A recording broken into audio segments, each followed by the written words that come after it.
Trump is shredding credibility with allies, while China benefits. U.S. President Donald Trump's moves to take China to task on trade are likely to backfire as his sweeping global tariffs hit allies as well as rivals, according to former National Security Advisor John Bolton. This is certainly not the way you treat your friends. You don't slap them in the face publicly and say, "I'm going to tariff you unless you do better on trade negotiations."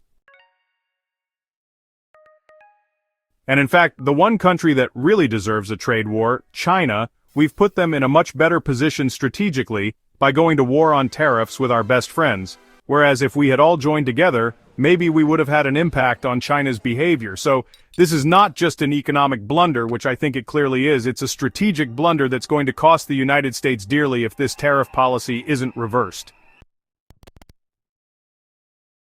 A White House spokesperson was not immediately available to respond when contacted by CNBC.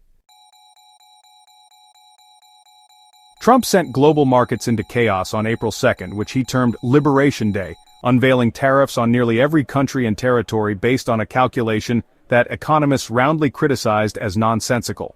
A blanket 10% tariff on imported goods was imposed globally, while many countries faced much larger levies based on the U.S. trade deficit with them. A move Trump described as reciprocal, despite the metric being unrelated to tariffs.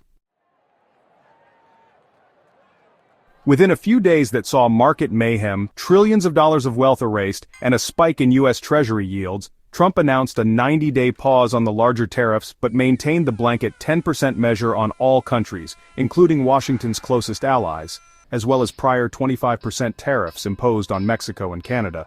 He then increased levies on China, which had already responded with its own tariffs on U.S. goods. The world's two largest economies escalated the levies tit for tat, with the current U.S. tariff on Chinese imports at 145%, and China's tariff on U.S. imports at 125%. China has vowed to fight to the end. The Trump administration recently announced an exemption for Chinese imported electronics, including smartphones. Bolton agreed with Trump's conviction that China should be held to account for what he described as unfair trade practices and violations, including intellectual property theft, protecting and subsidizing certain industries to create unfair competition, and manipulating the World Trade Organization. If you want to deal with that problem, certainly it would make sense to get together with Japan, Korea, Singapore, other Asian countries, the European countries, others around the world, who have been victimized by China in the same way the U.S. has. Instead, we're having a war with our friends and really crippling our ability to deal effectively with China. International leaders have criticized Trump's actions. On Tuesday, French Prime Minister François Bayrou said that the President of the United States has started a hurricane that shattered trust around the world, according to a Reuters translation. On Monday, Chinese Premier Xi Jinping embarked on what some observers are dubbing a charm offensive through Southeast Asia, first visiting Vietnam followed by scheduled trips to Malaysia and Cambodia. Xi Jinping is trying to build up allies. If Trump had any sense, he would be doing the same thing. Instead, he's alienating our allies.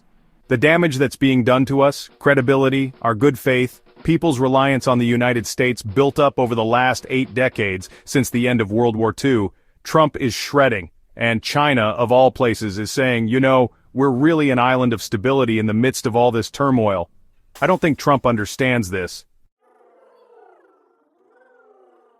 The Chinese leader is not going to stop in Southeast Asia, Bolton said. We know even before the tariffs started being imposed, his people had spoken to South Korea and Japan to have a common front against the United States tariffs. This is just insanity from the United States point of view, that we would even let this happen.